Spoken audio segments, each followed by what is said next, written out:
Right now, my question really quickly would be, my kids are they currently just came out and said that they were being abused in foster care.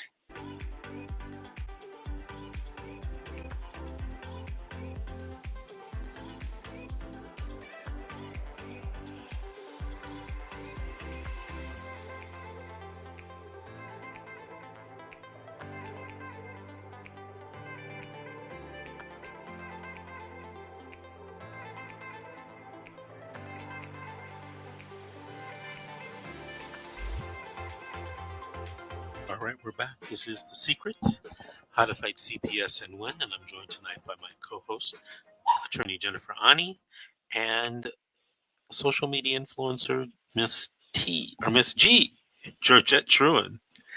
All right, ladies, let's take our last call here, and it's going to be Aisha in Colorado. Aisha, did you have a story to tell or a question to ask? Yes. Oh God, I thank you. I will be very quick. I speak for a lot of low-income parents in Colorado dealing with CPS. Right now, my question really quickly would be, my kids are they currently just came out and said that they were being abused in foster care.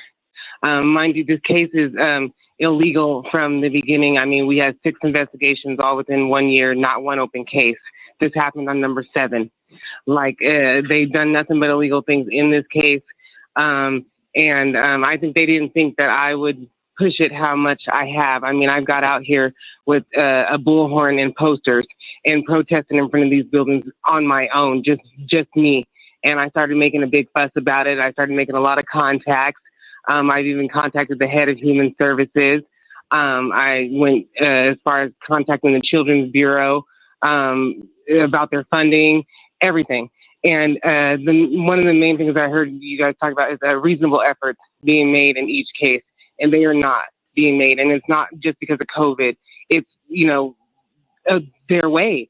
They just go around it. I never even had a court date about reasonable efforts. So that's my main thing, though. What I do about now, should I file a police report with the police or let them do it how, like the lady that does supervises the visits, she made a referral about my kids telling me about them being abused in foster care. Now, should I let it go, keep going on that line, or should I file a police report about, them saying that they've been abused in foster care? Well, hold on a second. So your children are in foster care and they're being abused? Yes. Okay, so what I would do is I would report it to the police authority, and I'd also make a report to the Department of Health and Human Services and see if they will do anything, and also the state of Colorado. Yeah, see, and I've raised a lot of questions about that because I have a question. Is there what the difference is between caseworker and social worker? Because they're getting around everything that you would need to be a social worker, but they're doing social work. Like the mental health board has said, the handling of these cases is considered social work, but they are getting away with this casework title, so they don't have to do the social work, educational part of it, and they're still being able to remove our kids. Is there an ombudsman in Colorado? Ombudsman? Oh my gosh, yes. I've had 4 complaints with them, and even with clear evidence of whatever I'm telling them, and they have every excuse to why it's happening. Like, you don't get to have an excuse. I mean, they withheld my UA from court because it was clean. There's not an excuse for these type of things. The ombudsman, the complaint system is fraud, and it sucks because the complaint system is built to help. And it is a complete fraud. The complaints are not being taken seriously or even looked at.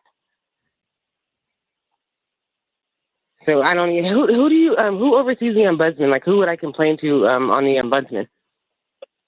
I don't think there is anybody. Right, and I think that you should do exactly what I advised. Yeah, make a police report. And report to the Department of Health and Human Services. Yeah, human services is not, that's what I'm saying. I'm all the way up in the ladder of the chain on the human services. And I could email you this. It's shocking to see these emails with me and the deputy director of human services. It's shocking to see this conversation between her and I that I could email to you. I swear it's not right. Even that far up in human services, they do not care. It shows so much, and it's scary. I didn't quite understand what you just said. In human services, you were telling me to contact human services, and I'm saying the that Department of Health and Human Services yes, in Washington, D.C.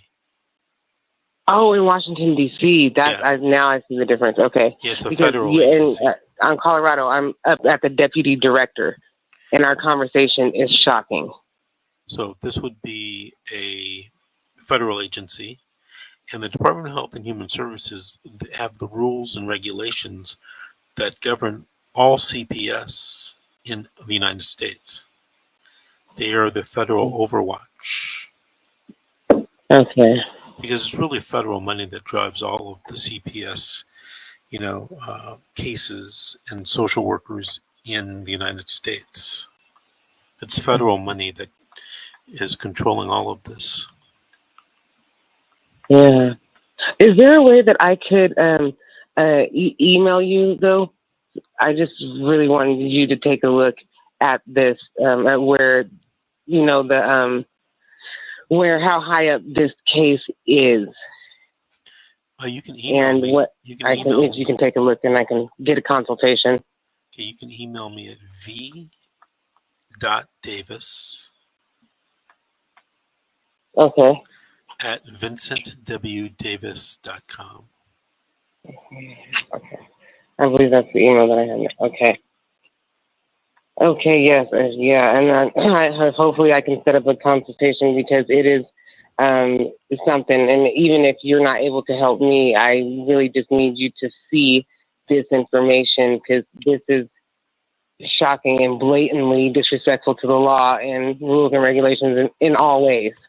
Yeah, if you want to set up a consultation on Monday, just contact Georgette at 888-888-6582 and ask to speak to Georgette, and she'll set it up for you.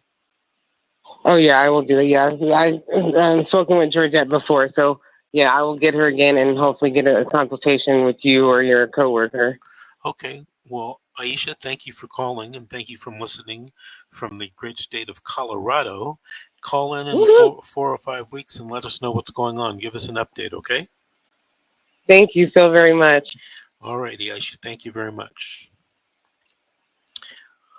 2 minutes. Jennifer, before we sign off, is there anything you wanted to say regarding the calls tonight?